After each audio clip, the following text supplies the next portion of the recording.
Tiffany here with a cosplay tutorial on how I made the rose and the rose cage for my Snow White costume from the mobile game SinOAlice. And this cosplay build was sponsored by SinOAlice, and the mobile game is available for your phone for free in the Google Play Store or Apple Store. And here's some of the reference images that I used to make the rose and the rose cage for this cosplay. As always, there's a blueprint, and if you'd like to use the same blueprint that I made to make all of these pieces that you'll see in this tutorial, you can find it on my website, www.tiffanygordoncosplay.com, or see the link below.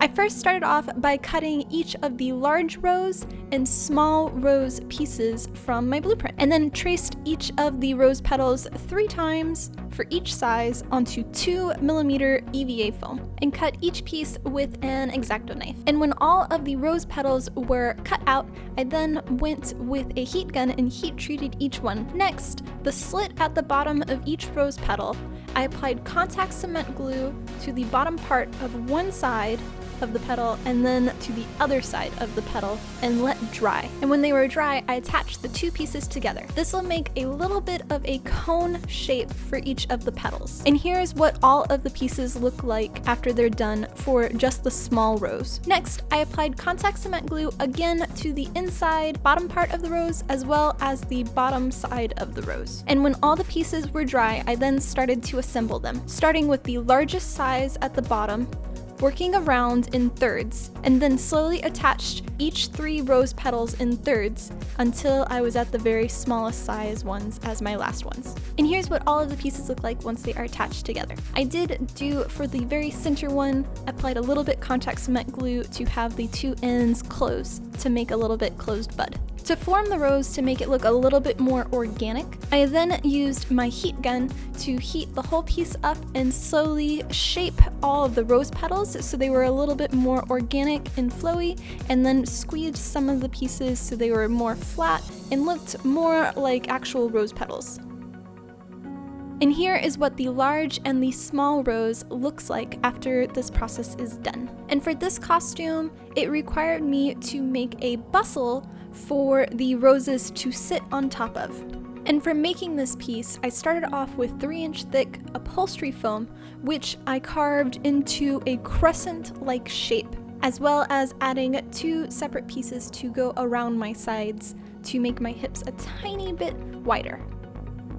Once I got the shapes that I wanted, I then attached these pieces with pins to my dress form, and then covered it with a scrap piece of white fabric that I'm going to be using to create my pattern for the red veins that sit underneath the 2 roses. For this, I started by putting the 2 roses, pinning them in place on top in the position that I wanted them to sit, and then traced the outer part of where the upholstery foam sits.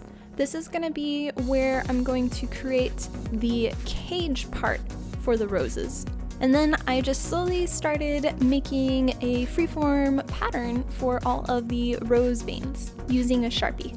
The pattern surprisingly ended up looking like half of a sun. The next step was to cut out this piece. I did this using a rotary tool as well as some scissors, and then traced and cut it out of 2mm EVA foam. And here's the piece once it was done. Next, I heat treated all of the foam and then applied some contact cement glue to the center seam, letting it fully dry before attaching to each other. Next, I pinned the rose veins to the upholstery foam, as well as pinned the roses in place where I wanted to attach them, and traced with a silver Sharpie where they sat. And for all of the pieces that touched, I then applied contact cement glue, and when those pieces were dry, I again attached them slowly together. For the cage part of the roses, I traced each of the pieces onto 10mm EVA foam, and for the very center one, I did this twice, so that way I could stack them together and have that one piece a little bit thicker than the others. Next, I cut each piece out using a box cutter, and for the larger pieces, I ended up having to split each section into 3, so that way I could sand them and get nice and pretty clean lines. And here's what all of the pieces looked like once they were done. Now remember the line that we talked about that I added to my fabric template? Well, this is where I traced out that shape onto 2mm EVA foam. And this is very important because this is going to be how all of your rose cage pieces attach together.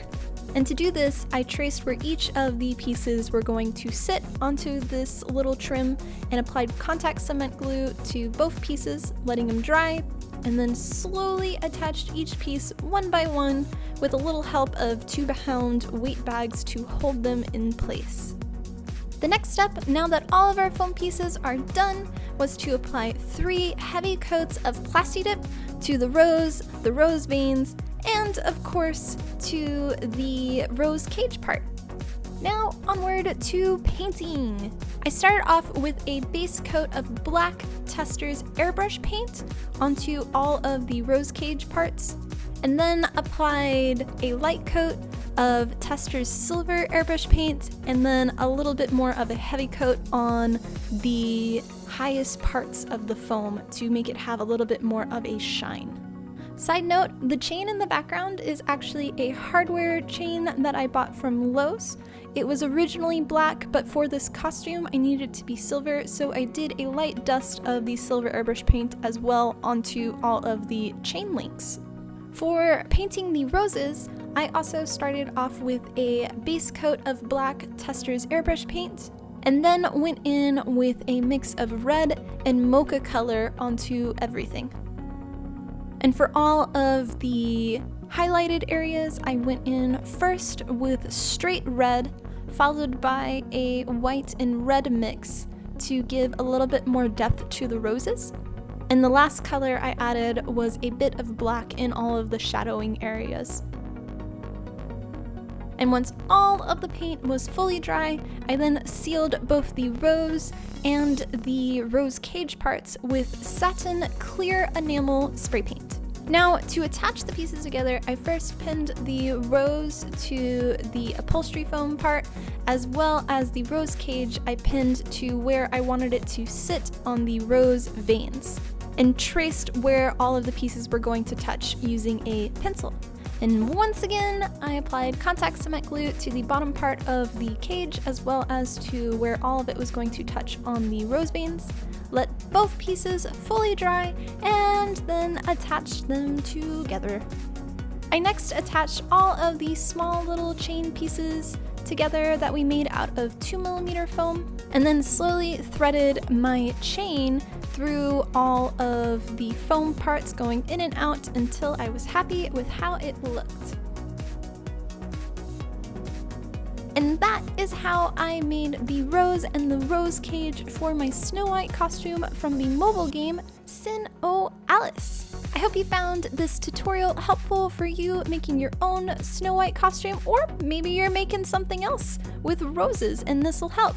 But either way, I hope you liked it, and remember to press the like button for the video and subscribe to the channel, and I will see you for our next tutorial. Much love, guys. Mwah!